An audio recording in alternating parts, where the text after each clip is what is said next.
ये कहानी है हिमेश की, जो एक गांव में रहता था और उसकी शादी प्रियंका नाम की एक लड़की से हुई थी। हिमेश प्रियंका से बहुत ज़्यादा मोहब्बत करता था, लेकिन साथ ही साथ हिमेश एक अयाश आदमी था। एक दिन हिमेश की साली उनके घर आती है। अपनी साली को देखकर हिमेश की राल टपकने लगती है। अरे वाह, क्या जालिम लड़की है। अगर मेरी शादी इससे हुई होती तो जिंदगी का मजा आ जाता। ये सोचकर अगले दिन हिमेश राजमा के कमरे में जाता है और उसे कहता है। और साली साहिबा, कैसी हैं आप?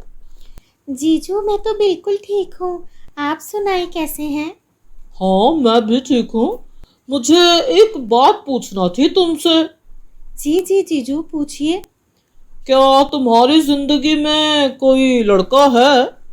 जीजू आप ये कैसी बातें कर रहे हैं? मैं बहुत ही संस्कारी लड़की हूँ और ये सब करना मुझे बिल्कुल पसंद नहीं है। मैं तो केवल पढ़ाई लिखाई में अपना सारा ध्यान देती हूँ। हाँ हाँ, बिल्कुल ठीक है। ऐसा ही होना चाहिए। इतनी बात करने के बाद हिमेश वहां से चला जाता है।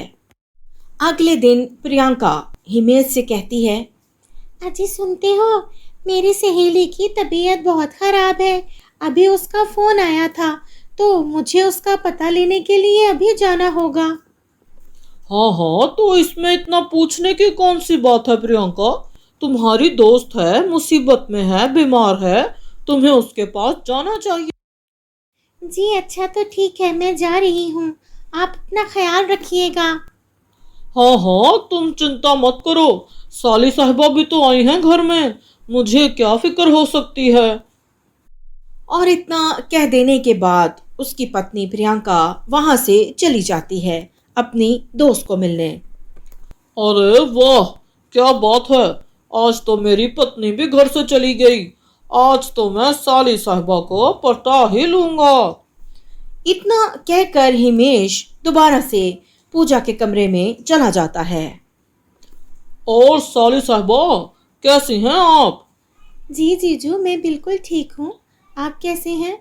हाँ, मैं ठीक हूँ। मुझे तुमसे एक बात कहना थी। जी कहिए जीजू। मैंने जब तुम्हें पहली बार देखा था तो मैं अपना दिल तुम्हें दे बैठा था। क्या तुम भी मुझसे मोहब्बत करती हो? अरे जीजू ये कैसी बातें कर रहे हैं आप? मैं आपसे मोहब्बत कैसे कर सकती हूँ? आपकी तो शादी हो गई है मेरी दीदी से। हाँ, तो क्या हो गया? शादी हो गई है तो क्या मैं अब किसी से मोहब्बत नहीं कर सकता? नहीं नहीं जीजू, ऐसी बात नहीं है। आप प्यार कर सकते हैं, लेकिन मैं उस टाइप की लड़की नहीं हूँ। मैं अपने सिर्फ पढ़ाई पर ध्यान देना चाहती हूँ। मुझे इस चक्कर में नहीं पड़ना। अरे हाँ, तो तुम प्यार के बाद भी अपनी पढ़ाई पर ध्यान दे सकती हो। नहीं नहीं जीजू, प्लीज़ मेरे साथ ऐसी बातें मत करें। मुझे ऐसा कुछ भी नहीं करना। देखो, मैं तुमसे बहुत मोहब्बत करता हूँ।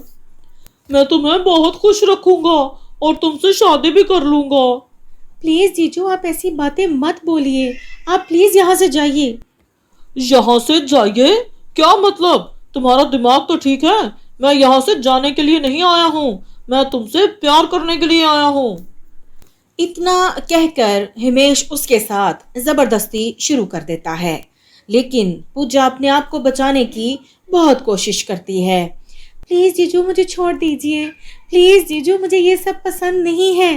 मुझे अच्छा नहीं लगता ये सब। आप क्या कर रहे हैं?